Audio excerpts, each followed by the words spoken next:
Assalamualaikum warahmatullahi wabarakatuh. Pernahkah kita merasakan sebuah beban yang menghimpit, bukan karena tekanan fisik, melainkan karena kegelisahan dalam pikiran kita sendiri? Kita sering kali terjebak dalam keletihan yang luar biasa saat berusaha menjaga keselarasan antara apa yang kita tampilkan di wajah dan badai yang bergejolak di dalam hati. Rasanya, mengendalikan lintasan pikiran yang liar jauh lebih sulit daripada memikul beban ribuan ton. 3 ayat terakhir dari surah Al-Baqarah, ayat 284 sampai 286, hadir bukan sekadar sebagai rangkaian doa penutup yang indah. Ayat-ayat ini adalah sebuah odise pembebasan jiwa, sebuah perjalanan spiritual yang sangat dramatis. Ia dimulai dengan sebuah ujian berat yang seolah meremukan ego manusia, bergerak melalui pernyataan ketundukan mutlak, hingga akhirnya bermuara pada sebuah resolusi rahmat yang memerdekakan kita dari segala beban yang tak sanggup kita pikul.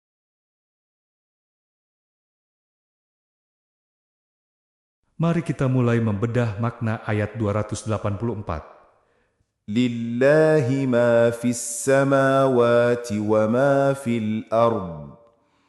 وَإِن تُبْدُوا مَا فِي أَنفُسِكُمْ أَوْ تُخْفُوهُ يُحَاسِبْكُم بِهِ اللَّهُ فَيَغْفِرَ لِمَن يَشَاءُ وَيُعَذِّبَ مَن يَشَاءُ Wallahu ala kulli syai'in qadir. Milik Allah lah apa yang ada di langit dan apa yang ada di bumi. Dan jika kamu menampakkan apa yang ada di dalam hatimu, atau kamu menyembunyikannya, niscaya Allah akan membuat perhitungan dengan kamu tentang perbuatan itu. Maka Allah mengampuni siapa yang Dia kehendaki, dan mengazab siapa yang Dia kehendaki. Dan Allah Maha Kuasa atas segala sesuatu. Ar-Razi menjelaskan letak keindahan susunan nazm ayat ini sebagai penutup dari serangkaian hukum panjang dalam surah Al-Baqarah. Setelah Allah Subhanahu wa Ta'ala merincikan berbagai syariat, mulai dari hukum tauhid, sholat, zakat, puasa, haji, kisos, pernikahan, perceraian, larangan riba, hingga tata cara mencatat utang, Allah Subhanahu wa Ta'ala menutupnya dengan ayat ini sebagai bentuk peringatan dan ancaman yang tegas. Maknanya adalah, karena Allah Subhanahu wa Ta'ala adalah pemilik mutlak seluruh tatanan langit dan bumi beserta segala isinya, maka Dia mengawasi setiap pelaksanaan hukum-hukum tersebut dengan ilmunya yang meliputi segala sesuatu, baik yang dilakukan secara terang-terangan maupun yang disembunyikan di dalam dada. Secara khusus, kalimat tentang menyembunyikan isi hati ini berkorelasi langsung dengan akhir ayat 283 sebelumnya, yang melarang tindakan menyembunyikan kesaksian hukum di dalam hati. Ayat ini memicu sebuah peristiwa psikologis dan spiritual yang sangat besar di kalangan generasi awal Islam.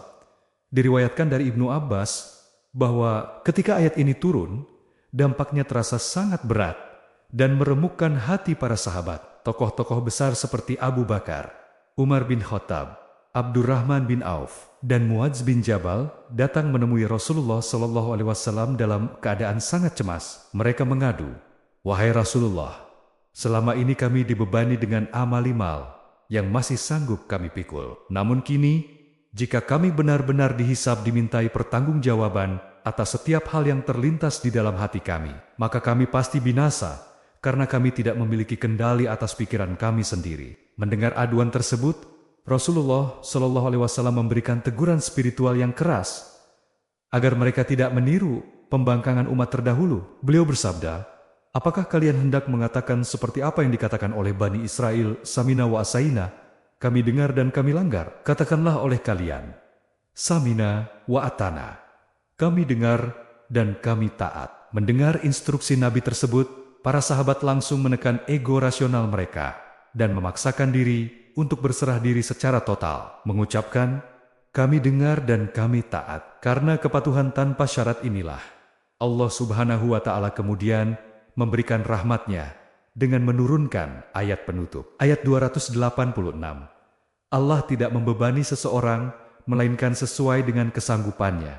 yang berfungsi menasah, menghapus atau memberikan keringanan atas beban berat yang dikandung pada ayat 284 ini. Terkait frasa, jika kamu menampakkan apa yang ada di dalam hatimu, atau kamu menyembunyikannya, niscaya Allah akan membuat perhitungan.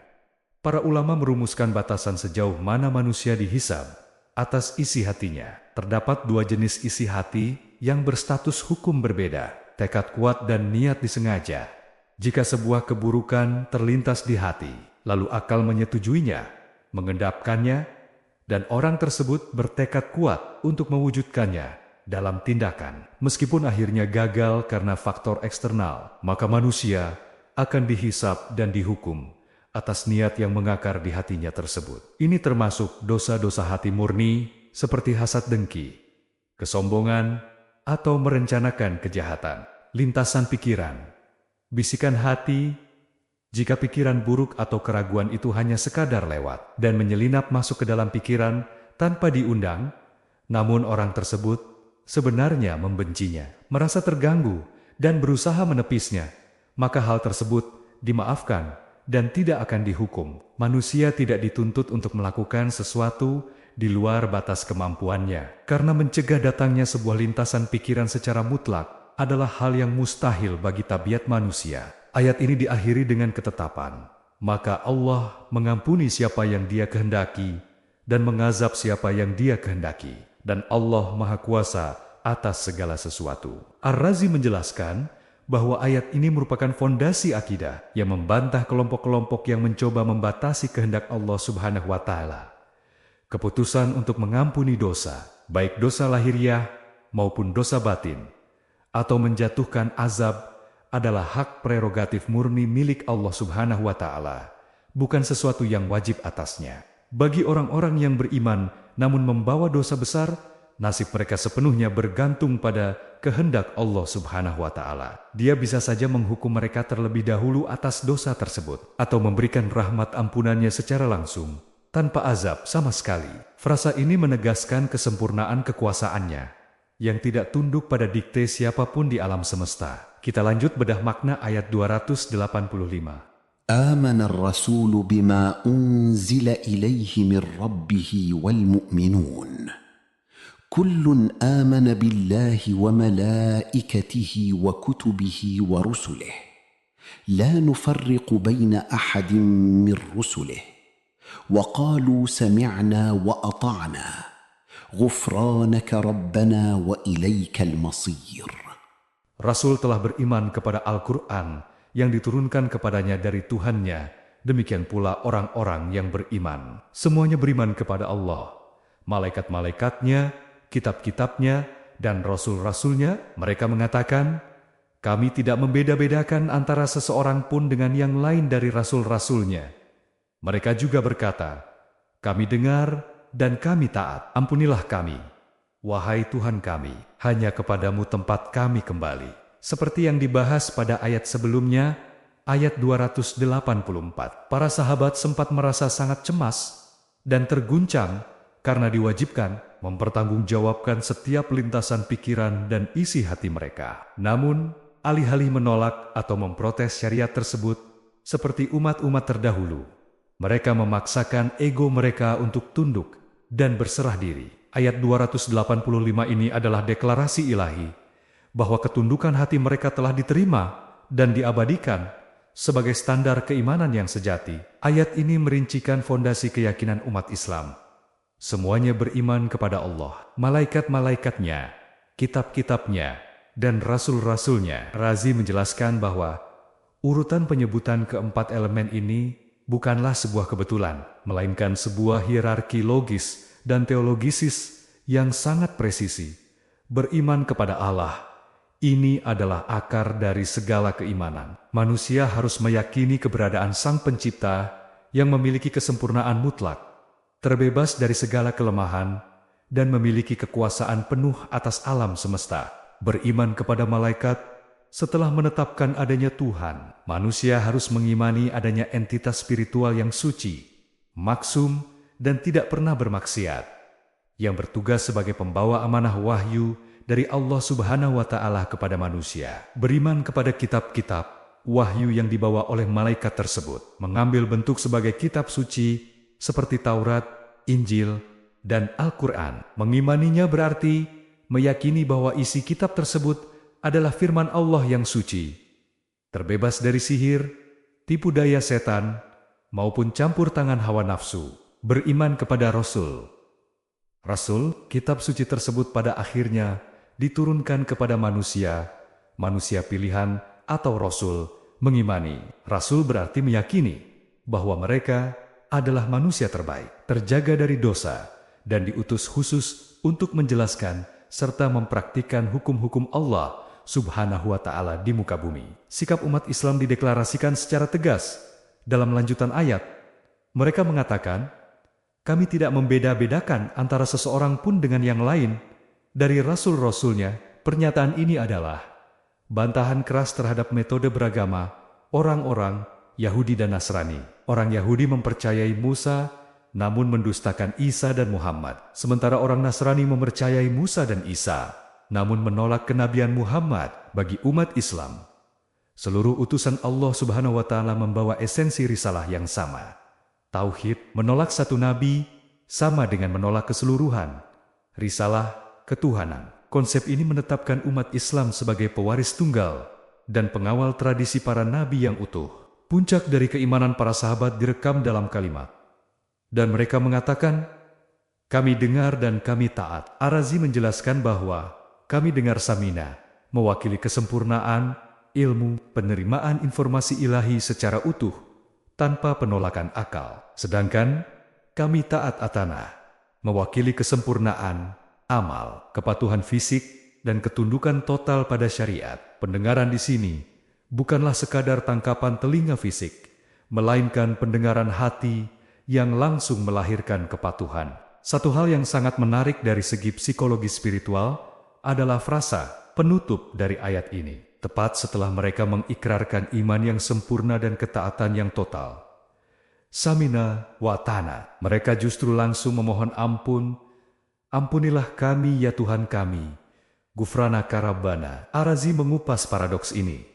Mengapa orang yang sedang dipuji karena ketaatannya justru merasa butuh ampunan? Hal ini menunjukkan tingginya makom, derajat kerohanian mereka. Orang yang benar-benar mengenal kebesaran dan keagungan Allah Subhanahu wa Ta'ala akan merasa bahwa sebaik apapun ibadah dan ketaatan yang mereka persembahkan, hal itu tetap tidak akan pernah cukup dan selalu dipenuhi kekurangan jika dibandingkan dengan hak Allah Subhanahu wa Ta'ala yang seharusnya disembah. Semakin tinggi spiritualitas seseorang, semakin ia melihat ibadahnya kecil dan hina. Itulah rahasia mengapa Rasulullah SAW sendiri, sosok yang paling maksum, terus memohon ampunan, beristighfar lebih dari 70 kali dalam sehari.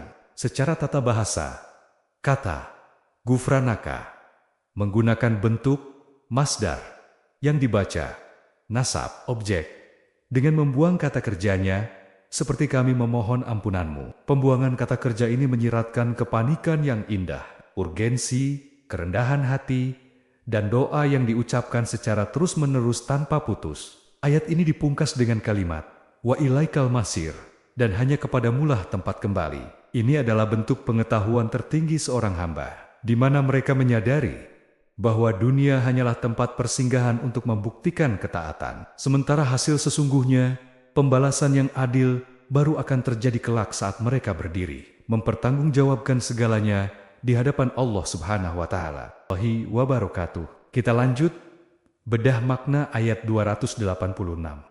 لا يكلف الله نفسا إلا وسعها لها ما كسبت وعليها ما اكتسبت ربنا لا تؤاخذنا إن نسينا أو أخطأنا ربنا ولا تحمل علينا إصرا كما حملته على الذين من قبلنا ربنا ولا تحملنا ما لا طاقة لنا به واعف عنا واغفر لنا وارحمنا أنت مولانا فانصرنا على القوم الكافرين. Allah tidak membebani seseorang, melainkan sesuai dengan kesanggupannya. Baginya ada sesuatu pahala dari kebajikan yang diusahakannya, dan terhadapnya ada pula sesuatu siksa atas kejahatan yang diperbuatnya. Mereka berdoa, "Wahai Tuhan kami, janganlah Engkau hukum kami jika kami lupa atau kami salah. Wahai Tuhan kami, janganlah Engkau bebani kami dengan beban yang berat, sebagaimana Engkau bebankan kepada orang-orang sebelum kami. Wahai Tuhan kami, janganlah Engkau pikulkan kepada kami apa yang tidak sanggup kami memikulnya. Maafkanlah kami, ampunilah kami, dan rahmatilah kami. Engkaulah pelindung kami. Maka, tolonglah kami dalam menghadapi kaum kafir." Ayat 286 ini adalah ayat penutup surah Al-Baqarah yang penuh rahmat, berfungsi sebagai doa agung dan konklusi dari seluruh syariat Islam. Ayat ini turun sebagai jawaban langsung atas ketakutan dan kegelisahan para sahabat setelah mendengar ayat 284 yang menuntut pertanggungjawaban atas isi hati mereka. Ayat ini dibuka dengan deklarasi pembebasan. Allah tidak membebani seseorang melainkan sesuai dengan kesanggupannya. Ar-Razi menjelaskan bahwa kata wus berbeda dengan majud, mengerahkan seluruh tenaga sampai batas maksimal. Wus adalah kapasitas atau kemampuan manusia yang bisa dilakukan dengan kelapangan, tanpa menimbulkan penderitaan atau kesulitan yang mencekik. Ini membatalkan kekhawatiran para sahabat pada ayat 284. Allah Subhanahu wa Ta'ala menegaskan bahwa manusia tidak akan dihukum atas lintasan pikiran yang di luar kendali mereka, melainkan hanya atas apa yang sanggup mereka kendalikan secara sadar. Kalimat selanjutnya berbunyi, "Ia mendapat pahala dari kebajikan yang diusahakannya, kasabat, dan ia mendapat siksa dari kejahatan yang dikerjakannya." Iktasabat. Terdapat perbedaan gramatikal yang sangat halus pada kata yang digunakan. Kasabat untuk amal baik menggunakan bentuk kata kerja dasar yang ringan. Hal ini mengisyaratkan bahwa bagi jiwa seorang mukmin, berbuat baik itu ringan, alami, dan pahalanya dengan mudah dilipat gandakan oleh Allah Subhanahu wa Ta'ala tanpa syarat yang rumit. Iktasabat untuk amal buruk menggunakan penambahan huruf ta yang bermakna pemaksaan atau usaha ekstra. Ini mengisyaratkan bahwa perbuatan dosa pada hakikatnya adalah sesuatu yang memberatkan jiwa, menyimpang dari fitrah, dan merupakan hasil dari memperturutkan hawa nafsu secara berlebihan. Hukuman atas dosa juga hanya dibebankan sesuai takaran dosa itu sendiri, tanpa dilipat gandakan. Doa menghadapi kelalaian manusiawi, lupa dan salah. "Ya Tuhan kami, janganlah Engkau hukum kami jika kami lupa atau kami tersalah." Pembuangan kata panggil "ya" pada kata Rabbana mengisyaratkan kedekatan yang luar biasa antara hamba dengan Allah Subhanahu wa Ta'ala saat memanjatkan doa ini. Terdapat pertanyaan kritis. Bukankah Rasulullah SAW sudah bersabda bahwa dosa karena lupa dan tidak sengaja sudah diampuni oleh Allah? Lalu mengapa masih didoakan? Ar-Razi menjawab bahwa doa itu sendiri adalah bentuk ketundukan dan ibadah. Selain itu, seseorang mungkin menjadi lupa karena sebelumnya ia lalai atau malas mengingat, sehingga ia tetap perlu memohon ampunan atas kelalaian yang menjadi akar lupanya tersebut. Permohonan terbebas dari syariat yang menyiksa. "Ya Tuhan kami, janganlah Engkau bebankan kepada kami beban yang berat, sebagaimana Engkau bebankan kepada orang-orang sebelum kami." Kata isr bermakna beban yang sangat berat, ikatan yang keras, atau janji yang menyulitkan. Ar-Razi merincikan bahwa syariat umat terdahulu, khususnya Bani Israel atau Yahudi, dipenuhi dengan sanksi dan aturan yang sangat ketat akibat pembangkangan mereka sendiri. Misalnya, syariat mereka mewajibkan pelaku dosa besar untuk saling membunuh demi taubat, mewajibkan memotong bagian kain yang terkena najis, tidak cukup dicuci, dan larangan bekerja total di hari Sabat. Melalui doa ini, Allah Subhanahu wa Ta'ala menetapkan Islam sebagai agama Al-Hanifiyah As-Samhah, agama lurus yang penuh toleransi dan kemudahan, yang menghapus belenggu-belenggu syariat masa lalu tersebut. Permohonan terbebas dari ujian yang menghancurkan. "Ya Tuhan kami, janganlah Engkau pikulkan kepada kami apa yang tak sanggup kami memikulnya." Frasa "apa yang tak sanggup kami memikulnya" di sini bukanlah merujuk pada kewajiban agama, karena sudah ditegaskan di awal ayat bahwa Allah Subhanahu wa Ta'ala tidak membebani agama di luar kemampuan, melainkan merujuk pada musibah, ujian yang terlalu dahsyat, azab duniawi, atau gejolak hawa nafsu yang tidak mampu diatasi oleh manusia. Ayat 286 ini ditutup dengan 3 permohonan spesifik. Beri maaflah kami, wa'fu anna, ampunilah kami, waghfir lana, dan rahmatilah kami, warhamna. Razi membedah makna filosofis dari ketiga doa yang berurutan ini. Wa'fu anna, maafkan kami, memohon agar Allah Subhanahu wa Ta'ala menghapus konsekuensi hukum atas dosa kita, yakni membebaskan kita dari siksa fisik jasmani di neraka. Waghfir lana, ampuni atau tutupi kami. Kata maghfirah berasal dari kata menutupi. Setelah selamat dari azab fisik, hamba memohon agar Allah Subhanahu wa Ta'ala menutupi aib dosanya, agar ia tidak dipermalukan di hadapan makhluk di padang mahsyar. Ini adalah permohonan selamat dari siksa batin atau rasa malu. Warhamna, rahmatilah kami. Setelah dibebaskan dari azab fisik dan azab batin, langkah terakhir adalah memohon curahan karunia. Rahmat di sini bermakna dimasukkan ke dalam surga dan diberikan kenikmatan abadi. Deklarasi ketergantungan mutlak dan kemenangan. Engkaulah penolong kami Maulana, maka tolonglah kami terhadap kaum yang kafir. Kata Maulana adalah pengakuan mutlak bahwa kita seperti anak kecil atau budak yang tidak memiliki daya apa-apa kecuali bersandar pada tuannya. Permintaan menang atas kaum kafir ditempatkan di paling akhir, karena tujuan tertinggi kehidupan seorang mukmin adalah menegakkan syariat Allah Subhanahu wa Ta'ala. Baik kemenangan melalui pertempuran kekuatan militer maupun kemenangan melalui adu argumen melawan para penentang kebenaran. Berdasarkan riwayat, doa-doa di akhir surah Al-Baqarah ini dibaca oleh Rasulullah SAW ketika beliau melakukan Isra Mi'raj. Di setiap permohonan yang beliau ucapkan, jangan hukum kami jika kami lupa, jangan bebankan kami beban berat. Allah Subhanahu wa Ta'ala secara langsung menjawabnya dari atas arsy dengan kalimat, Qad fa'altu, sungguh telah aku kabulkan untukmu. Ini adalah penutup yang menenangkan hati. Umat Islam berada di bawah perlindungan dan pengampunan khusus dari Allah Subhanahu wa Ta'ala.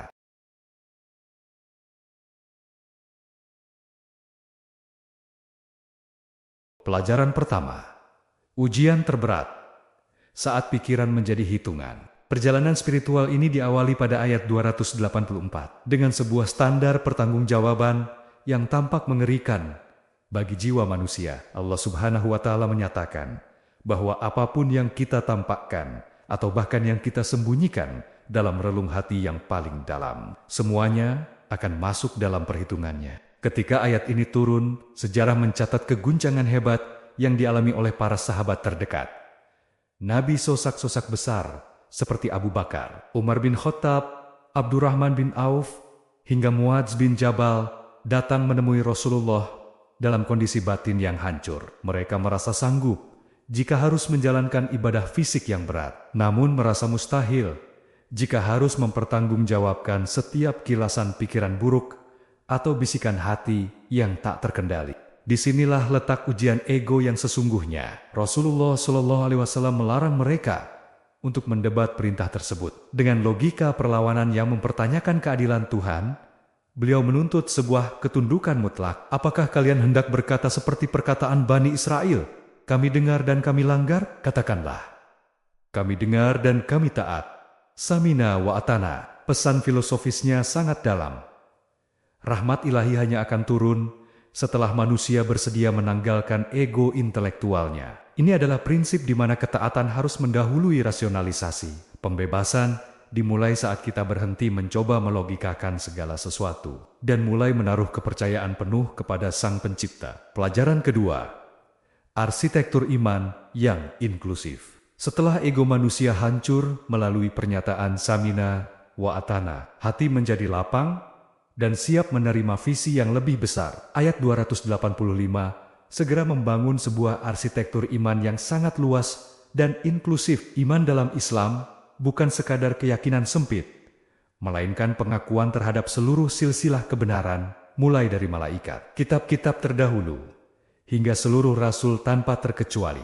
Pernyataan kami tidak membeda-bedakan antara seseorang pun dari rasul-rasulnya, bukan sekadar kalimat toleransi. Dalam konteks sumbernya, ini adalah sebuah bantahan teologisis yang tajam terhadap praktik iman selektif atau tribalisme agama yang hanya mengakui nabi dari kelompoknya sendiri. Dengan prinsip ini, seorang mukmin diposisikan sebagai pewaris universal dari seluruh kebenaran sejarah.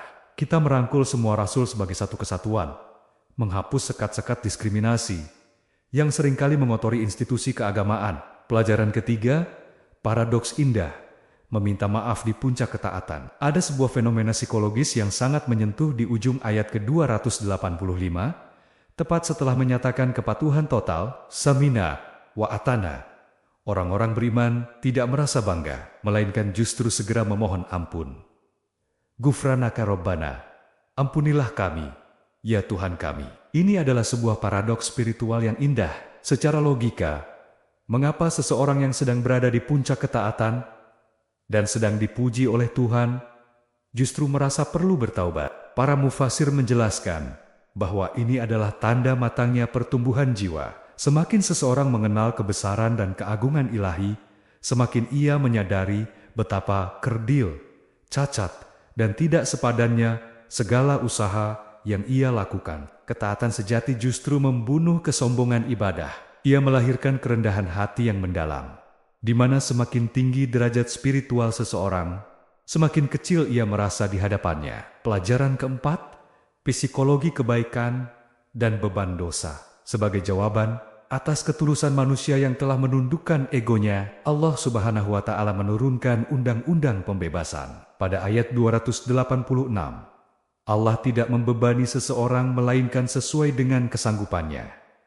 Ketakutan para sahabat pada ayat 284 dihapus. Kita tidak akan dihukum atas pikiran yang melintas di luar kendali, melainkan hanya atas apa yang sanggup kita usahakan secara sadar. Di sini terdapat analisis linguistik yang sangat presisi dalam teks aslinya mengenai hukum kemudahan. Kasabat digunakan untuk pahala kebaikan, menunjukkan bahwa berbuat baik adalah fitrah atau kondisi alami manusia. Melakukan kebaikan itu terasa ringan dan mengalir sesuai arus tabiat asli kita. Iktasabat digunakan untuk dosa.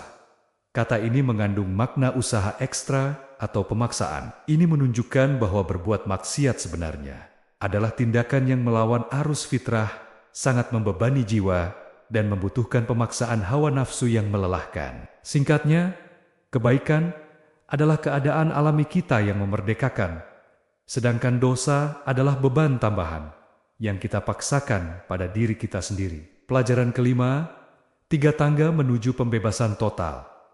Ayat terakhir ini ditutup dengan 3 tangga permohonan yang menyusun sebuah sistem pembebasan total bagi manusia.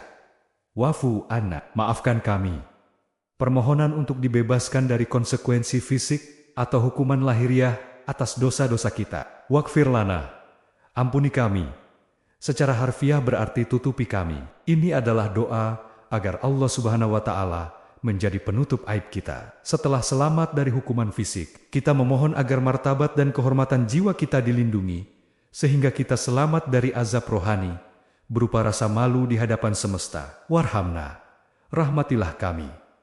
Puncak dari segala permohonan, meminta anugerah kasih sayang dan ridhonya yang abadi, sebuah hadiah yang melampaui sekadar pengampunan. Urutan ini mewakili pembebasan yang menyeluruh, dari rasa sakit fisik, dari rasa malu batin, menuju kebahagiaan sejati. Sebagai kesimpulan, surah Al-Baqarah yang dipenuhi dengan berbagai aturan hukum yang ketat dan kompleks, ditutup dengan sebuah pengakuan syahdu tentang kelemahan manusia dan ketergantungan mutlak kepada Maulana, pelindung kami.